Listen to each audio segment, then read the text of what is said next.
अस्सलाम वालेकुम, हेलो। मैं हूँ नजीबुल हसनैन और बहुत अरसे से मुझे बहुत सारे लोग कह रहे थे कि मेरा एक अपना चैनल होना चाहिए, एक पेज होना चाहिए।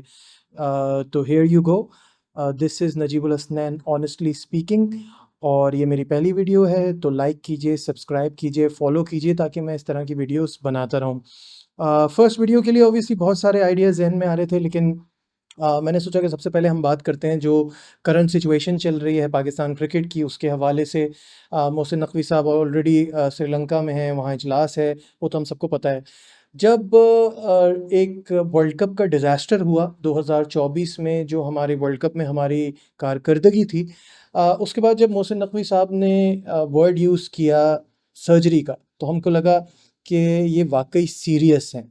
और उस सीरियसनेस की वजह से हमें लगा कि बहुत सारे चेंजेस आएंगे, बेहतरी की तरफ जाएगा गेम। लेकिन थोड़े अरसे बाद ये रियलाइज़ हुआ कि वो सर्जरी शायद कॉस्मेटिक है। क्योंकि आपने दो सेलेक्टर्स को निकाल दिया, सीनियर मैनेजर को निकाल दिया, तो डोंट गेट मी रॉन्ग, वो फैसले कोई गलत नहीं थे। Obviously great powers come with great responsibility. जब आपको ज़्यादा पावर मिलते हैं तो अकाउंटेबिलिटी भी आपकी होती है। बट उसके बाद क्या, आपने बहुत सारे फॉर्मर प्लेयर्स को इनवाइट किया, उनसे मीटिंग की। वो भी मुझे गिमिक नज़र आता है, बिकॉज़ अगर वो प्लान था तो आपका पहले कोई एजेंडा होना चाहिए था, कोई टॉकिंग पॉइंट्स होने चाहिए थे, सबको पता होता कि वो आके किन चीज़ों पे बातें करेंगे।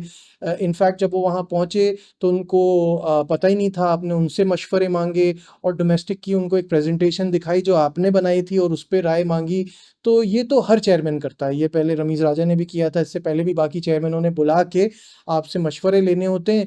और मीडिया पे खबरें फैल जाती हैं कि आपने सबको बुलाया।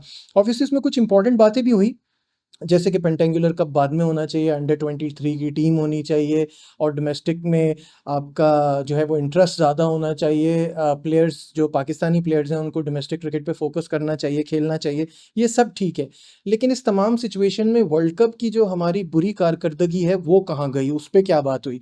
तो उस हवाले से हमने कोई ख़ास बात नहीं की। दूसरा, इस तमाम मामले में कप्तान कहाँ है? आई अंडरस्टैंड कोच नए आए थे तो उनको आके भी, लेकिन प्रेस कॉन्फ्रेंस करनी चाहिए थी, वो बात करनी चाहिए थी, वो कुछ नहीं हुआ। कैप्टन किधर है? हमें कुछ दिन पहले वो गाड़ी में माइकल जैक्सन के गाने सुनते हुए ट्रेनिंग पे जाते हुए दिखाई दिए बाबर आजम। तो अभी तो कुछ ऐसी चीज़ नहीं आ रही, तो ये वीडियो का क्या मकसद था? What was the whole point of it? मेरे हिसाब से ये वीडियो वर्ल्ड कप से पहले आनी चाहिए थी, बाद में आने का कोई सेंस नहीं बनता। और बाबर आजम के फ़ैन इस बात पे बुरा ना माने, मैं उनके ख़िलाफ़ नहीं हूँ, मैं चाहता हूँ कि वो परफ़ॉर्म करें। कप्तानी उनकी परफ़ॉर्मेंस के रास्ते में आ रही है। एक तो वो अच्छी कप्तानी नहीं कर पा रहे, 4 वर्ल्ड कप और 2 एशिया कप के बाद हमने ये रियलाइज़ कर लिया है।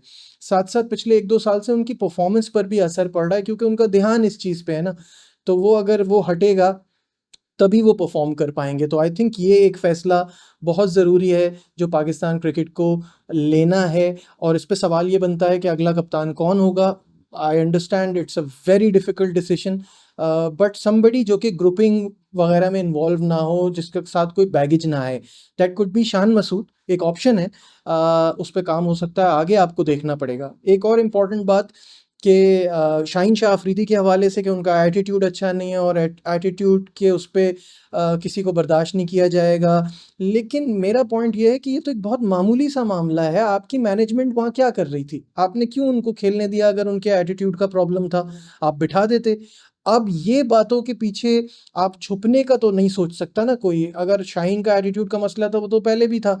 आप अब कहाँ ये बातें हो रही हैं? और ऑब्वियसली आप किसी को कप्तान बना के उसको फ़ौरन हटा देते हैं, तो वो भी इंसान है, उसके दिल पे भी ये होगा। But at the end of the day, obviously अगर कोई डिसिप्लिन की खिलाफ वर्जी करता है तो उस पे इमीडिएट और स्विफ्ट एक्शन होना चाहिए था। इतने दिन तक ये इंतज़ार करना, और अब जब ये सारा डिज़ास्टर हो गया वर्ल्ड कप का, उसके बाद इसके पीछे छुपना, तो ये फ़ेयर नहीं है। तो इन बातों पे ऑब्वियसली बहुत ज़्यादा गौर करना पड़ेगा, देखना पड़ेगा, और आपने बहुत सारे अहम फ़ैसले करने हैं जिससे पाकिस्तान क्रिकेट की बेहतरी आए और इस तरह के रिज़ल्ट्स हमें ना मिलें। तो ये मेरी पहली वीडियो थी, और ऑब्वियसली आने वाले दिनों में मज़ीद वीडियोज़ बनाऊँगा जिसमें बहुत सारे इश्यूज़ पर बात होगी। उम्मीद करता हूँ आपको ये पसंद आई है। अगेन लाइक कीजिए, फॉलो कीजिए, सब्सक्राइब कीजिए। Thank you.